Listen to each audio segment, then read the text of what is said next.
السلام عليكم ورحمة الله وبركاته. أهلا بيكم في حلقة جديدة من قناتكم بيكوي. كل سنة وحضراتكم طيبين وبخير، يعود عليكم الأيام بخير وسعادة وفرحة. النهاردة هتكلم معاكم عن سؤال اتكرر كتير جدا في التعليقات: أشتري غسالة أوتوماتيك بيكو ولا توشيبا ميراكو؟ فأنا النهاردة هعمل مقارنة بينهم، بين المميزات والعيوب، وعلى مدار الحلقة هنعرف إيه الأفضل فيهم. فلما عشان ما نطولش عليكم نشوفوا معانا إيه النهاردة.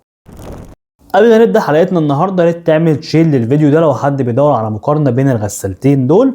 واحب اقول لكم لو انتم مشتركين معانا في قناه بيكوي، زر الاشتراك بيكون تحت الفيديو باللون الاحمر، وتفعل زر الجرس. يا سلام، 100 كده بيكون ليك خصم كويس جدا لو انت عايز اي منتج من عندنا. احنا معرضنا فيها الاسكندريه، وعندنا ان شاء الله شحن وتوصيل لجميع المحافظات.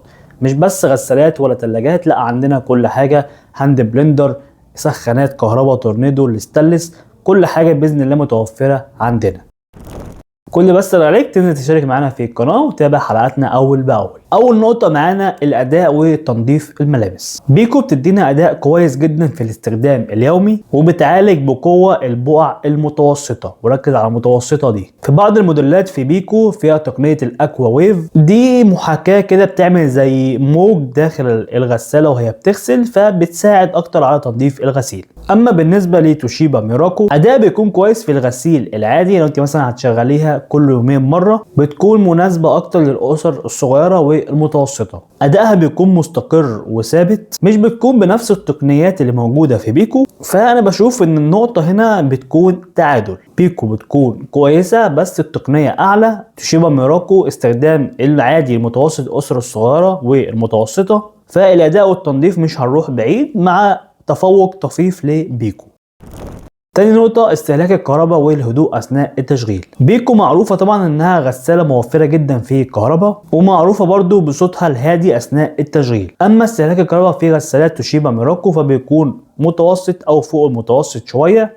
يعني هنا بيكو تتفوق على ميراكو، وبرضو تتفوق عليها في موضوع الصوت. صوت غسالات ميراكو بتكون أعلى شوية من بيكو، فهنا تفوق واضح لغسالات بيكو الأوتوماتيك. بالنسبة بقى للبرامج وسهولة الاستخدام، بيكو بتكون فيها برامج اكتر شوية من توشيبا ميراكو، واجهة التحكم بتكون برضو اسهل من توشيبا ميراكو، فانا بشوف هنا نقطة تعادل بين الغسالتين برضو. نيجي بقى للصيانة وخدمة ما بعد البيع.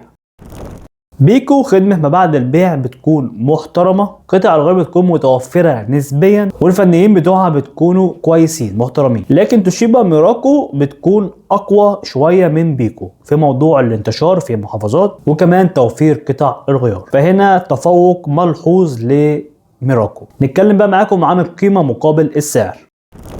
بيكو خد منها قيمة ممتازة مقابل السعر، ولو عايزين تعرفوا اسعار النهارده تحت في التعليقات سيبوا لنا اللي انتوا عايزين تسالوا عليه وهنرد عليكم في اسرع وقت. لكن توشيبا ميراكو اسعارها اكثر تنافسية، هتلاقيها اقل من اسعار غسالات بيكو. فالخلاصة، امتى اختار بيكو؟ عايز تنظيف قوي، اداء ثابت، هدوء اثناء التشغيل، يبقى بيكو. عايز سعر تنافسي واداء مستقر واستخدامك يومي بدون تعقيد، يبقى ميراكو. لو انت عندك الغسالتين دول تحت في التعليقات قول لنا تجربتك معاهم بحيث ان الكل يستفيد، وقول لنا انت بتفضل بيكو ولا توشيبا ميراكو وليه. ويا ريت تعملوا شير للفيديو ده عشان الكل يستفيد، ويشتركوا معانا في القناه عشان تستفيدوا بكل عروض الخصومات على مدار السنه.